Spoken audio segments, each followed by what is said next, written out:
अस्सलाम वालेकुम। मैं हूं राना मरतूर। आप देख रहे हैं BTQ news TV YouTube channel. नाजरीन, आज की इस वीडियो में हम डिस्कस करेंगे उन दो कॉमन गलतियों के ऊपर कि जो प्रॉपर्टी की बाइंग सेलिंग के दौरान नॉर्मल हम दोहराते हैं और ये गलतियां करने की वजह से हमें जो है वो बाइंग और सेलिंग दोनों में लॉस उठाना पड़ता है। पहली जो गलती नॉर्मली देखी गई है वो ये है कि कोई भी प्रॉपर्टी बाइंग या सेलिंग के लिए आप मुख्तलिफ एजेंट्स के साथ रब्ता करते हैं। वो एजेंट जो है वो आपकी रिक्वायरमेंट या फिर आपकी सेलिंग वो उसको पूरी करके देता है। तरीक़ेकार ये होता है क्या, जो जिन एजेंट्स के साथ आपने रब्ता किया उनको अपने रिक्वायरमेंट बताई। रिक्वायरमेंट बताने के बाद एजेंट ने क्या किया, वो जो एजेंट्स थे उन्होंने क्या किया, जो पोस्ट बनाकर फॉर एग्जांपल अली ब्लॉक है आपका, अली ब्लॉक में आप लेना चाहते हैं तो अली ब्लॉक की उन्होंने पोस्ट बनाई। पोस्ट बना के जो उन्होंने मुख्तलिफ ग्रुपों में उसको पोस्ट कर दिया। अब पोस्ट करने से उन एजेंट्स की जो पोस्ट करने से क्या हुआ कि फॉर एग्जांपल 3 से 4-5 एजेंट हैं, उन्होंने उसको पोस्ट किया। पोस्ट करने से जैसे मेरे जैसे फारिग जो लोग थे बैठे हुए, उन्होंने जो है वो उसकी रिक्वायरमेंट देखी। रिक्वायरमेंट देखने के बाद उन्होंने जो दूसरे जो लोग हैं उन लोगों ने भी उस रिक्वायरमेंट को फुलफ़िल करने के लिए अपने जो ग्रुप्स हैं उन ग्रुप्स में भी उसी पोस्ट को जो है वो एडिट किया। एडिट करने के बाद नीचे अपना नाम और नंबर डाला। नंबर डाल के जो है वो अपने जो ग्रुप्स हैं उसके अंदर भी रिक्वायरमेंट डाल दी। अब मकसद जो है वो ये है कि जनाब जो रिक्वायरमेंट है for example agent number A की है, ए की रिक्वायरमेंट है तो BCDEF सब लगे हैं वो उसी रिक्वायरमेंट को पूरा करने के लिए। तो जब वो रिक्वायरमेंट पूरा करने के लिए 8 से 10-20 लोग जब रिक्वायरमेंट की पूरी करने के लिए लगते हैं काम के ऊपर, तो वो जो प्रॉपर्टी होती है जो प्लॉट होता है 30 से 32 लाख रुपए का, वो पहुंच जाता है 33 से 34 लाख रुपए पर। वो कैसे पहुंचता है कि फॉर एग्जांपल प्लॉट नंबर 1200, एक मिसाल है कि प्लॉट नंबर 1200 है जो मुझे पसंद आ गया है। मैंने बोला हुआ था एजेंट्स को, एजेंट ने क्या किया कि वो जो प्लॉट नंबर 1200 है वो मुझे पसंद आया, मुझे कोड कराया। मुझे जब कोड कराया तो मुझे पसंद आ गया। अब जो मुझे पसंद आया तो मैंने एजेंट से कहा कि ठीक है जी, आप इसकी जो है ना वो बार्गेनिंग करें, बार्गेनिंग करके देखें मिनिमम किन प्राइस में आता है, मुझे आप प्लॉट दिलवा दें। अब ये जब प्लॉट मुझे पसंद आ गया, मैंने उसको अपनी एक रेंज बता दी, अपना एक बता दिया कि इस अमाउंट के अंदर मुझे चाहिए। तो वो कोशिश ये करता है कि एजेंट अपने जो सेलर पार्टी है, सेलर पार्टी से रब्ता करे, रब्ता करके उसको जितनी भी इसमें बार्गेनिंग हो सकती है बार्गेनिंग करवा के प्लॉट आपको दिलवाए। और वो जो 6 से 7 जो लोग लगे हुए थे ना, उनके लगने से क्या हुआ कि जो प्लॉट नंबर 1200 है वो उसका सेलर एक बंदे के नाम पर प्लॉट है, वही उसको बेच रहा है। उसने भी एजेंट को बोला हुआ है कि आप मेरा जो प्लॉट है इसको बेचें। तो वो जो 1200 का जो ऑनर है ना, उस पर उसके पास जाती है मुख्तलिफ नंबर से कॉल। मुख्तलिफ एजेंट्स जो उस पर काम पे लगे हुए थे, तो उन एजेंट्स ने की उसको कॉल, सेलर को कॉल कि सर आपका जो 1200 प्लॉट नंबर है, इसकी जो मेरे पास ऑफ़र है वो 30 से 31 लाख रुपए की जो भी मेरे पास ऑफ़र आएगी, ये मेरे पास ऑफ़र है। जब वो एजेंट्स जो सेलर के पास जब कॉल जाती है ना मुख्तलिफ नंबरों से, होता क्या है कि वो जो प्रॉपर्टी जो उसका प्रोग्राम होता है बेचने का 31 से 32 लाख रुपए का, वो फिर जब मुख्तलिफ नंबर कॉल्स आने के बाद उसकी जो है वो डिमांड बढ़ जाती है। डिमांड कैसे बढ़ जाती है कि ठीक है जी, कॉल्स आ गई, वो समझता है कि हाँ यार ये जो मेरा प्लॉट है इसकी जो है वो वर्थ ज़्यादा है, मैं इसको कम में बेच रहा था। वर्थ ज़्यादा होने की वजह से अपनी जो है ना वो और भी डिमांड बढ़ाता है। जब वो डिमांड बढ़ाता है तो क्योंकि मुझे पसंद आ चुका होता है प्लॉट, वो मैंने अपनी बेगम को दिखाया, घर में दिखाया, बच्चों को दिखाया, सबको पसंद आ गया, हाँ जी अभी लेना है। जब ये लेना है तो फिर वो हम 50,000 लाख रुपए ऊपर दे के भी उस प्लॉट को परचेज़ कर लेते हैं। तो इस सारी प्रैक्टिस के दौरान नुकसान किसका हुआ? वो बायर का नुकसान हुआ कि जिस बंदे ने अगर वो प्लॉट जो है वो तरीक़ेकार से ख़रीदता, जो तरीका मैं आपको बताने वाला हूँ अभी, इस तरीके से अगर ख़रीदता तो हो सकता है जो प्लॉट इसने 31-31.5 लाख रुपए का ख़रीदा है वो 29-29.5 में इसको मिल जाता। यही तरीक़ेकार सेलिंग का है। सेलिंग में क्या है कि जब आप कोई भी प्रॉपर्टी अपनी बेचने के लिए 6 से 7 लोगों को कहते हैं कि आप मेरी ये प्रॉपर्टी है, फॉर एग्जांपल अली ब्लॉक का प्लॉट नंबर जो है ना वो 1100 नंबर प्लॉट है, आप इसको बेचने के लिए कहते हैं मुख्तलिफ एजेंट्स को। तो एजेंट क्या करते हैं, वो सेलिंग की पोस्ट जो है ना मुख्तलिफ ग्रुपों में लगाते हैं। तो फिर वही तरीक़ेकार होता है, जो मेरे जैसे फारिग लोग होते हैं वो देखते हैं कि यार सेलिंग का आ गया, तो वो सेलिंग वाली जो पोस्ट होती है उसमें उठाया, उसमें से एडिट किया, एडिट करके अपना नंबर डाल के उसको सेलिंग में लगा दिया।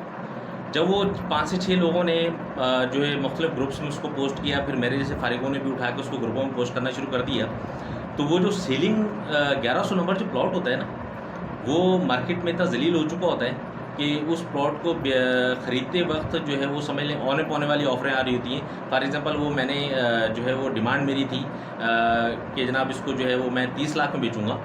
तो मुझे जो ऑफरें आ रही होती हैं वो कम में आ रही होती है। इसकी वजह क्या है कि हर उसको चौथा बंदा उसको जो है ना वो प्लॉट को बेच रहा होता है। उसकी वजह है कि अभी for example agent number B को जो है ना वो बी के पास उसकी कंफर्म ऑफ़र है, तो बी क्या करता है कि वो ढूंढता है सी को, डी को, ई को, एफ़ को कि यार देखूँ कौन से एजेंट के पास ये है। वो जब उसकी प्रैक्टिस सारी कर रहा होता है, उस प्रैक्टिस के दौरान जो है वो मुख्तलिफ ऑफ़रें जा रही होती हैं, वो ऑफ़रें टेस्टर ऑफ़र देता है। जब वो टेस्टर ऑफ़र देता है तो देने के बाद क्या है कि जो मुख्तलिफ ऑफ़रें जा रही होती हैं, तो जो प्लॉट आपने सोचा हुआ था 30 लाख में देने का, वो प्लॉट फिर आप लामाला अगर आपको जल्दी है तो फिर वो प्लॉट जो है वो कोशिश करते हैं कि जो है उसको 27, 28, 29 में कहीं भी उसको बेच दें। जो अच्छी आपको ऑफ़र लगती है उस ऑफ़र में आप उसको बेचने की कोशिश करते हैं। तो ये जो तरीक़ेकार है ना, इस तरीक़ेकार में बाइंग के दौरान भी लॉस हमें आता है और सेलिंग के दौरान में हमें लॉस आता है। इसका नॉर्मल तरीक़ेकार क्या है कि अगर जो मैं समझाने की कोशिश आप कर रहा हूँ वो ये कि अगर आप इसका जो तरीक़ेकार है इस तरीक़ेकार को फ़ॉलो कर लें, वो तरीक़ेकार ये है कि जनाब आपने फ़ेसबुक पर या मुख्तलिफ़ जो प्लेटफ़ॉर्म्स पे हैं, वो 8 से 10 लोगों के नंबर आपने लिए। नंबर लेने के बाद आपने जो है वो उन एजेंट्स के जिन एजेंट्स के साथ आपने रब्ता किया 8 से 10 लोगों के साथ, आपका प्लॉट है अली ब्लॉक के अंदर, आपने उन एजेंट्स को एक अली ब्लॉक की एक नॉर्मल वर्थ ली कि यार ऊपर के हिस्से के, नीचे के हिस्से, दरमियान के और नीचे के हिस्से के क्या रेट्स हैं। जब रेट आपको तो पता है आपका प्लॉट ये है। तो जब आपने एक उनसे वर्थ ली, एक कॉमन आपने रेट उन सबसे ले लिए। रेट लेने के बाद आपने कंपेयर कर लिया कि जनाब ये जो रेट्स आ रहे हैं वो किसके जो है ना वो कॉमन है और कौन कम बता रहा है, कौन ज़्यादा बता रहा है, उससे आपने अंदाज़ा लगा लिया। लगाने के बाद जो है वो जब आपने 8 से 10 लोगों के साथ रब्ता किया है, रब्ता करने के दौरान आपको जब अंदाज़ा हो गया कि यार ये एजेंट नंबर ए जो है ये मुझे ज़रा अच्छा लग रहा है, बातों के दौरान ज़रा सिंसियर महसूस हो रहा है, एजेंट नंबर बी मुझे सिंसियर महसूस हो रहा है, तो आपने एजेंट ए या बी को बता दिया कि यार ये मेरा प्लॉट है, मैं इसको बेचना चाह रहा हूँ, आप ज़रा इसको जो है ना वो बेच के मुझे आप मेरा प्लॉट बिकवा दें। तो जब आपने एक या दो लोगों को बताया ना प्लॉट बेचने के लिए, तो फिर वो एजेंट ए या फिर बी जो है वो अपने तरीके से उस पर वर्किंग करता है। वर्किंग करके बाज़ औक़ात तो आपके जो है ना वो आपकी जो डिमांड है उस डिमांड पर आपको बिकवा भी देता है। और आपकी जो है वो कोशिश उसकी ये होती है कि जो मेरा क्लाइंट है, इसमें अपने क्लाइंट को मैं जो है वो अच्छी तरीके से इसके साथ डील करूँ ताकि नेक्स्ट भी मेरे साथ ही चल सके। तो यही तरीक़ेकार बाइंग का भी है, यही तरीक़ेकार सेलिंग का भी है। अगर आपने बाइंग करनी है तो भी, आपने अगर सेलिंग करनी है तो भी, बाइंग के लिए भी आप जो है वो मुख्तलिफ़ एजेंट्स के साथ रब्ता करें। रब्ता करने के बाद जो है वो सबके साथ आपने जब एक कॉमन ले लिया कि कौन सा परसेंट अच्छा है जिसमें मुझे लेना चाहिए, या मेरी जो रेंज है इस रेंज के अंदर कौन सी परसेंट वो मुझे मिलेगा। आप फॉर एग्जांपल एक मिसाल ले लें कि आपकी जो रेंज है 18 से 20 लाख रुपए की है, उसके अंदर फिर आपको ना 15 ए भी मिलता है, 27 ए भी मिलता है, 26 ए भी मिलता है, फिर 28 भी मिलता है। अब मुख्तलिफ एजेंटों ने आपको बताया, आपने जब उस पर वर्किंग कर लिया, आपने एक माइंडसेट अपन बना लिया कि यार मुझे जो है ना 15 ए के अंदर प्लॉट लेना है। 15 हर खसूसियत के हवाले से कि 15 ए अच्छा है, आपको 5 से 6 लोगों ने बता दी कि 15 ए अच्छा है, तो आपने जब एक माइंड बना लिया 15 ए का, तो 15 ए की जब आप बाइंग करने के लिए आपने जो है वो 1 से 2 एजेंटों को आपने बोला कि सर आप ये मुझे 15 ए के अंदर रिक्वायरमेंट मेरी पूरी करके दें। तो वो जो 1 से 2 जो लोग हैं ना, जब वो वर्किंग करेंगे तो वो इंशाल्लाह आपको जो है आपकी जो वो है ना आपकी क्या कहना चाहिए कि आपकी जो रेंज है, आपकी रेंज के अंदर वो प्लॉट आपको इंशाल्लाह ज़रूर मिलेगा। उसकी वजह ये है कि जो क्यों कम लोग वर्किंग पे लगे हुए हैं, वो अपने तरीक़ेकार से कर रहे हैं। रिक्वायरमेंट वो सिर्फ देख रहे हैं कि ग्रुप होम के अंदर रिक्वायरमेंट्स सेलिंग आ रही है, उस सेलिंग में से वो 15 ए के या अली ब्लॉक के जो भी आपको परसेंट पसंद आया, उस परसेंट की जो है वो जो लोग सेलिंग कर रहे हैं उन सेलिंग वालों से रब्ता करते हैं। रब्ता करके आपका जो प्लॉट है आपको बताते हैं, आपको मार्क करके दिखा रहे होते हैं। फिर आपको जो प्लॉट आपको पसंद आ जाता है, प्लॉट उसको आप बाइंग कर लेते हैं। अपनी रेंज के अंदर रहते हुए आप अपनी कॉस्ट से बढ़ते नहीं हैं। तो ये जो तरीक़ेकार है बाइंग और सेलिंग का, अगर आप इस तरीके को फॉलो करेंगे तो फिर इंशाल्लाह आप इस लॉस से आप बच जाएंगे। दूसरी जो गलती वो ये है कि हम बाइंग और सेलिंग के टाइम को समझ नहीं सके कि बहरिया में ख़ास तौर पर कि बाइंग का टाइम कौन सा है, सेलिंग का टाइम कौन सा है, हमने कब ख़रीदना है, कब हमने बेचना है। देखिए नॉर्मल जो तरीक़ेकार वो ये है कि रेजिडेंशियल पर्पस से अगर आप कर रहे हैं या इन्वेस्टमेंट पर्पस से आप कर रहे हैं, दोनों का तरीक़ेकार ये है। फॉर एग्ज़ाम्पल फिर कॉमन जो है वो अली ब्लॉक है। अली ब्लॉक फेमस है, सबको अली ब्लॉक का पता है। अली ब्लॉक की अगर फॉर एग्ज़ाम्पल कि अली ब्लॉक की मौजूदा जो मार्केट है वो समझ लें कि इस टाइम जो है वो 30 से 38 या 40 लाख रुपए की मार्केट है। डाउन मार्केट होने की वजह से इसके ये रेट हैं। जब ये अप मार्केट जाती है वो तकरीबन जो है रेट आ जाता है 45 से 50 लाख रुपए का। तो इस टाइम जो आपकी बाइंग की हुई है ना, वो आपको प्रॉफिट देती है। किस तरह देती है प्रॉफिट? फॉर एग्जांपल आपने एक प्लॉट ख़रीदा, आप रेजिडेंशियल पर्पज़ से उसमें जाना चाह रहे हैं। आपने एक प्लॉट ख़रीदा, आपने एक जनरल प्लॉट आप ले लें तकरीबन कोई 35 से 38 लाख रुपए का। आपने 35 से 38 लाख का एक प्लॉट ख़रीदा, उस पर जो कंस्ट्रक्शन जो कॉस्ट आती है वो आती है तकरीबन 50 से 55 लाख रुपए की। 50 से 55 लाख की आपने कंस्ट्रक्शन कॉस्ट आपने की, 35 से 38 का आपने प्लॉट ख़रीदा, उस पर जो दूसरे लॉज़मात हैं उसके जो है वो सॉइल टेस्ट है, उसके डिगिंग है, उसके मैप अप्रूवल है, ये सारी चीज़ें जब आपने की, करने के बाद आपके तकरीबन 5 लाख रुपए का आपका ख़र्चा वो भी आ गया। 50 लाख की आपकी जो है ना वो कंस्ट्रक्शन है, 5 लाख रुपए आपने ऊपर और लगा दिया, ये हो गया 55। आपने जो है वो 35 की बाइंग है आपकी, 38 की आप बाइंग लगा लें, तो ये सब जो मिलाकर आपको बनता है तकरीबन कोई 83 से 85 लाख रुपए का। अली ब्लॉक और P11 ये दोनों बराबर है, बीच में 1 करोड़ का फ़र्क है। इस साइड पे जो है ना वो P11 है, इस साइड पर अली ब्लॉक है। P11 के अंदर भी 152 गज़ के विलास हैं, यूनिफॉर्म विलास है, बैरियर की ज़ाती कंस्ट्रक्शन की हुई है। यहाँ पर अली ब्लॉक है, अली ब्लॉक में 125 गज़ के प्लॉट्स हैं, यहाँ पर आपने ज़ाती का आप लेके कंस्ट्रक्शन करेंगे। देखें कंपैरिजन क्या है, कंपैरिजन ये कि जो P11 है ना, इसके अंदर आपको जो विला मिलता है वो मिलता है तकरीबन कोई 95 से 1 करोड़ रुपए का। यहाँ पर अली ब्लॉक के अंदर मौजूदा मार्केट में अगर आपने बाइंग की हुई है तो इस बाइंग के दौरान जो आपको विला तैयार पड़ता है वो पड़ता है आपको 83 से 85 लाख रुपए का।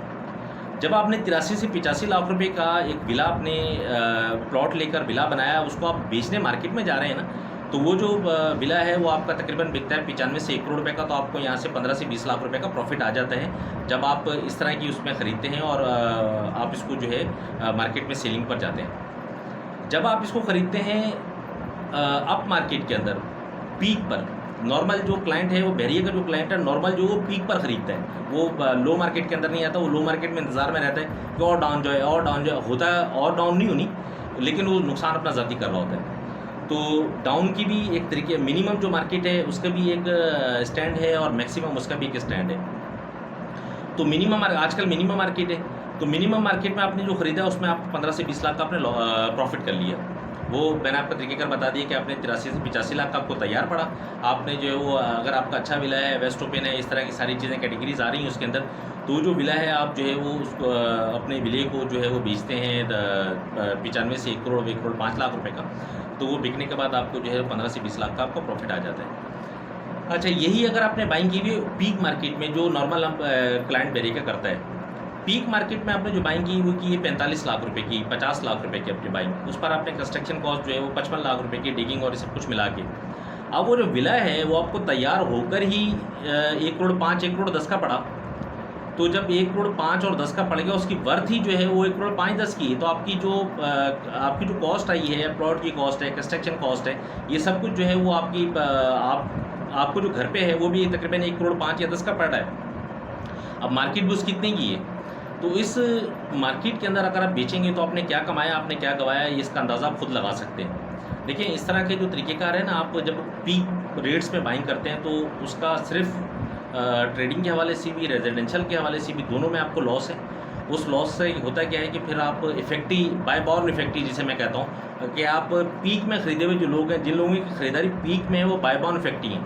वो बेचारे फिर जो है ना वो फेसबुक पर मुख्तलिफ प्लेटफॉर्म्स पर बैठ के मलिक साहब को और पेरिया टाउन को गालियाँ दे रहे होते हैं, उसकी वजह कि उन्होंने ऑलरेडी जो फैसला किया था वो फैसला ही उन्होंने गलत किया था। उस गलत फैसले की वजह से उनको जो लॉस है वो भुगतना पड़ा। तो ये जो 2 चीज़ें हैं ये कॉमन देखी गई हैं। मतलब एक जो मेरी 7-8 साल की प्रैक्टिस है, उस प्रैक्टिस से मैंने अंदाज़ा ये लगाया कि जो गलतियाँ हम जो दोहराते हैं, इस गलतियों से हमें नॉर्मल हमारे क्लाइंट को बहुत ज़्यादा लॉस होता है, ख़रीदते हुए भी, बेचते हुए भी। और अगर जो मार्केट का टाइम सेट है, टाइम सेट के हवाले से हम उसमें गलतियाँ कर रहे होते हैं, तो इन गलतियों से अगर हम बच जाएँ और तो हमें जो है वो लॉस का जो हमारा परसेंटेज है वो ज़रा कम हो जाती है। हम अपने जो है वो अगर एक तरीक़ेकार से हम इसको ख़रीद भी लें और बेच भी लें और उसकी कंस्ट्रक्शन भी कर लें, तो हम बैरियर से अच्छा प्रॉफिट कमा सकते हैं। बहुत से लोग इस तरह के कि जो समझ लें कि सिफर पोजीशन में बैरियर में आए थे और आज वो जो है वो एक अच्छी एक स्टैंड लेके बैठे हैं। उसकी वजह क्या है कि वो तरीक़ेकार से चले। सिफर पोजीशन से मुराद ये है कि मैंने अपने मुख्तलिफ जो उस टाइम पर, ये आज से तकरीबन कोई 6-7 साल पुरानी बात है, जब अली ब्लॉक के 3 से 4 इंस्टॉलमेंटें जा रही थी, तो उस टाइम पर अली ब्लॉक मिलता था आपको 5 से 6 लाख माइनस के अंदर। जैक लगा हुआ था, एक जैक का बेनिफिट दिया था बैरिया ने 2 लाख रुपए का। उस टाइम वो जैक का बेनिफिट निकाल के भी तकरीबन 6 से 8 लाख रुपए माइनस के अंदर आपको अली ब्लॉक मिलता था। उस टाइम पर बहुत से लोगों को दिलवाया मैंने 8-8, 10-10, और ऐसे भी मेरे क्लाइंट थे कि जिनको मैंने 27-28 प्लॉट दिलवाए अली ब्लॉक के उस टाइम पर। तो वो जो उस टाइम की जो बाइंग थी उनकी, वो तकरीबन 20 से 22 लाख की उनको पड़ी। अब वो विलास बनाकर अपने बेच रहे हैं, तो उनको जब उनका जो तैयार विला है वो बिकता है तकरीबन 1 करोड़ 5, 1 करोड़ 10 लाख रुपए का। तो आप खुद ही अंदाज़ा लगा लें कि उस पर वो उस विला को बना कर देने में वो कितना उस पर अर्न कर रहे हैं। तो देखिए, ये जो तरीक़ेकार है ना, आपने बाइंग कब करनी है, आपने सेलिंग कब करनी है, आपने बाइंग किस तरह करनी है और आपने सेलिंग किस तरह करनी है, ये चीज़ें आप समझ गए तो इंशाल्लाह आप लॉस से बच सकते हैं। वीडियो बहुत ज़्यादा लेंथी हो जाएगी, तो मुझे आप इजाज़त दें। फिर नेक्स्ट किसी टॉपिक के साथ अल्लाह खैर करे मैं हाज़िर होऊंगा। मेरी अगर वीडियो आपको पसंद आई है तो उसको लाइक कर लें, और अगर मुझे कुछ सजेस्ट करना चाहते हैं, कोई भी मुझे आप मशवरा देना चाहते हैं, तो कमेंट्स में व्हाट्सएप पर, वीडियो में मेरा नंबर है, व्हाट्सएप नंबर है, आप जो है वो मुझे व्हाट्सएप कर सकते हैं। समटाइम्स आप मुझे कॉल कर रहे हैं तो मैं उसको अटेंड नहीं कर सकता किसी वजह से, मैं ऑन ग्राउंड रिव्यू दे रहा हूँ या कुछ भी कर रहा हूँ, तो फिर मैं कॉल अटेंड नहीं करता हूँ। तो जब मैं कॉल अटेंड नहीं कर रहा तो आप मुझे व्हाट्सएप कर सकते हैं, तो इसके लिए आप ज़रा माइंड ना कीजिएगा। मैं आपसे पेशगी उसकी माज़रत करता हूँ। आप मुझे इजाज़त दें। अल्लाह ताला हम सबका निगहबान है और हम सबका मददगार है। फ़ी अमानिल्लाह। अल्लाह हाफ़िज़।